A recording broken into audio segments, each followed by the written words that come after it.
queridos irmãos e queridas irmãs, mais uma vez aqui estamos, juntando os nossos corações, em nome desse mestre que elegemos como nosso guia, nossa bússola, o nosso caminho, que é o nosso mestre Jesus.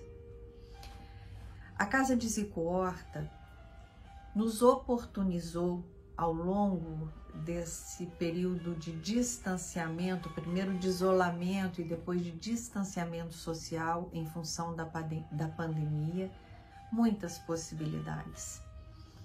Durante esses longos meses, a nossa casa manteve a sua programação. Nós mantivemos as palestras públicas, mantivemos a evangelioterapia. As nossas reuniões mediúnicas também estão sendo mantidas de forma ainda não presencial. As reuniões administrativas foram mantidas.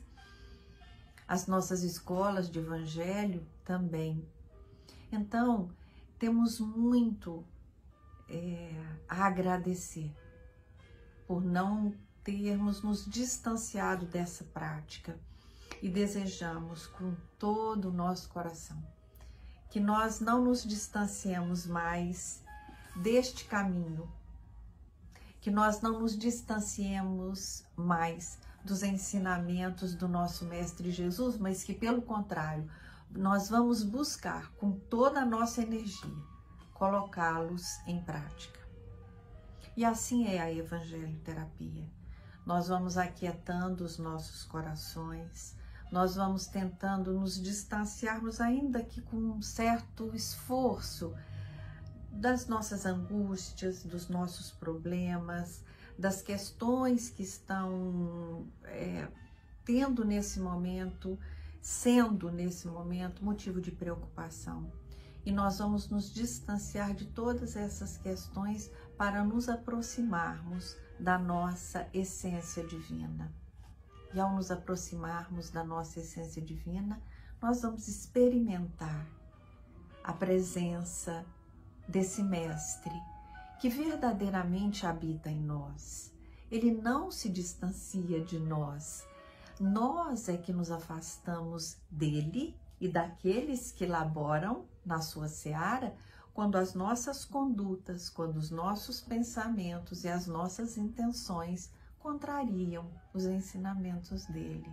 Então que possamos, ainda que conscientes de que muitas vezes nos distanciamos dele, busquemos uma forma de nos aproximarmos, busquemos uma forma de termos a sensação e o sabor da presença desse nosso mestre.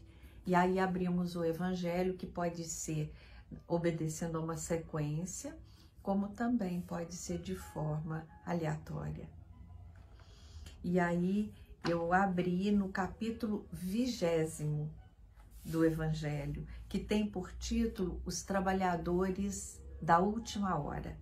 E aí eu vou ler o primeiro item, que é uma citação,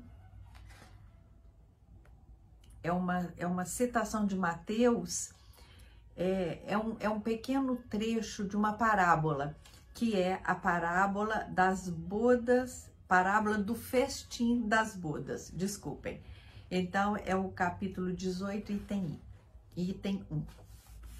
Vamos lá, então, o que nos conta Mateus?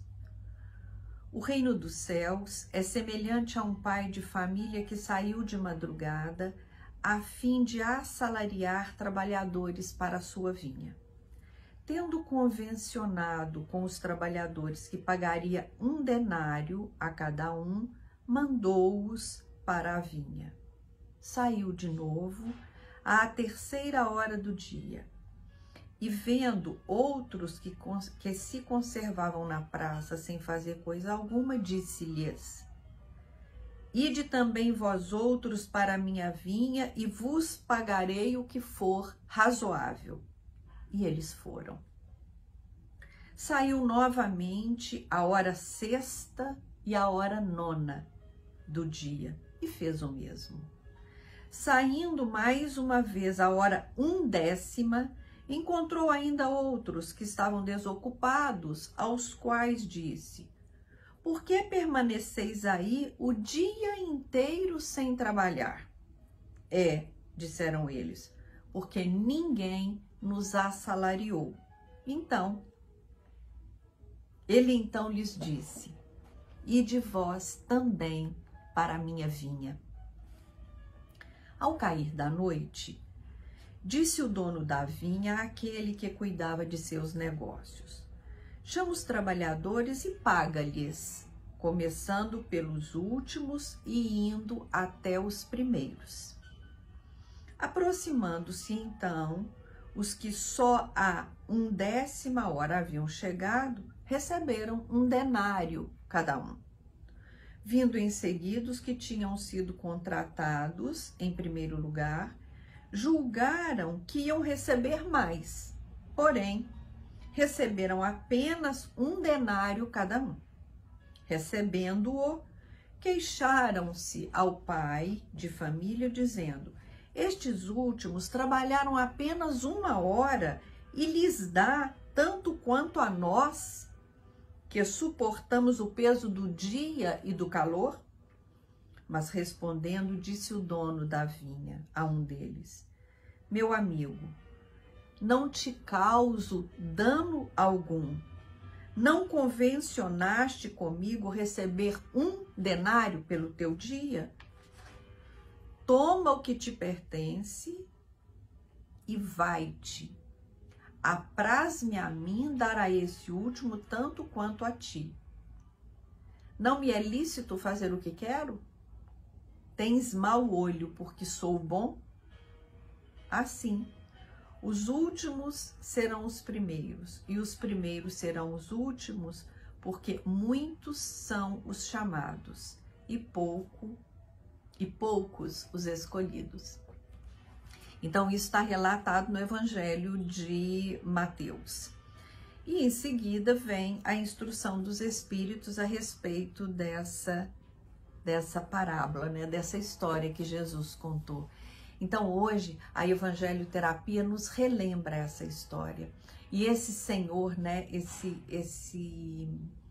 Esse Senhor, como aqui Mateus nomeia, que é semelhante, esse Senhor é semelhante ao reino dos céus, né?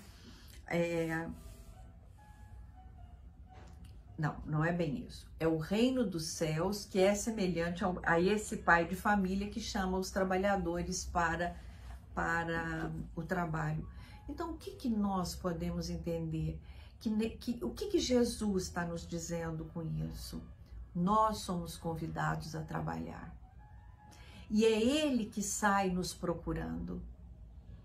Ele sai nos procurando e nos chama a trabalhar. Alguns são chamados logo que o dia amanhece, outros são chamados no meio do dia, outros na tarde, outros ao final do dia e outros na madrugada. Então, o nosso mestre nos convida a trabalhar e ele diz assim: venha trabalhar na minha vinha. E ele pergunta: por que você ainda não foi? Porque ninguém me chamou. E ele diz: então venha e eu te darei o que a mim parece justo. No caso da parábola foi 1 denário. E nesse momento todos vão para a vinha, cada um a seu tempo, e executam o trabalho. E na hora do acerto de contas, né, o senhor da vinha, ele dá a cada um aquilo que foi combinado. Não foi combinado 1 denário? Então, cada um vai receber aquilo que foi combinado. Mas aquele que começou o trabalho às 6 horas da manhã, fica muito aborrecido, porque ele trabalhou o dia todo, debaixo do sol e do calor. E aquele que chegou às 23 horas, e trabalhou apenas 1 hora, também ganhou a mesma coisa que ele, ganhou 1 denário. E o senhor da vinha disse: mas em que eu te lesei? Se eu combinei com você que eu te pagaria 1 denário e você aceitou, eu sou o senhor da vinha e eu pago aquilo que eu desejar. E aí isso nos faz pensar em quê? Serei eu o trabalhador da última hora?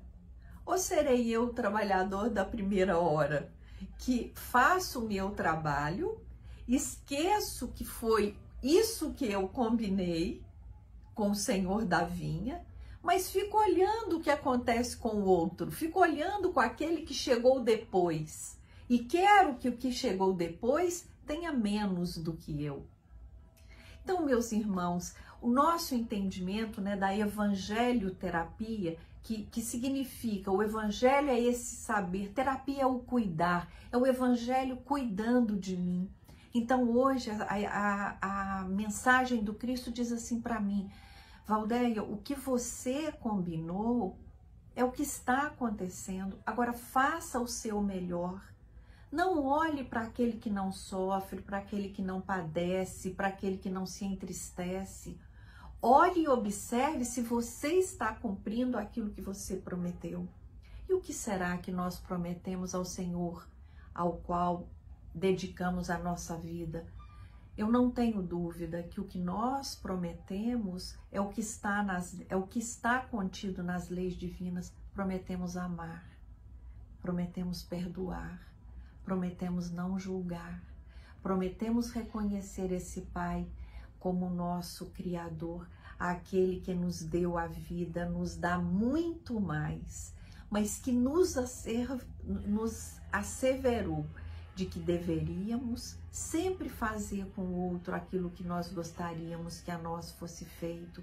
Ele também nos ensinou que nós teríamos que nos reconhecer capazes de merecer amor, de merecer alegria, e que nós não ficássemos com tudo isso só para nós, mas que nós dividíssemos. Então, meus queridos, quando Mateus diz que os últimos serão os primeiros, eu acho que isso também é uma forma de consolo.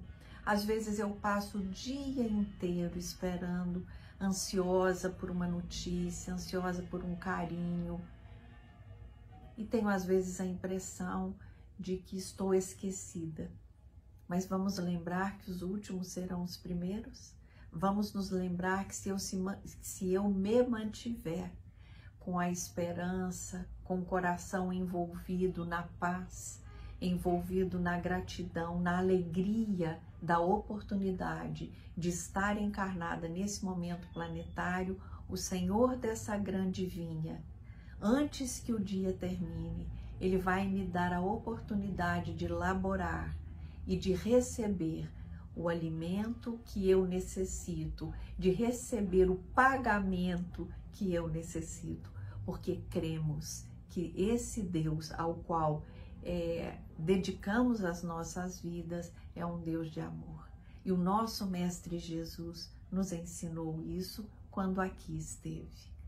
Outros tantos, depois do nosso Mestre, vêm nos deixando grandes lições, como o mentor da nossa casa, Zico Horta. Que possamos, então, nos alimentar desta verdade e deste ensinamento. Graças a Deus.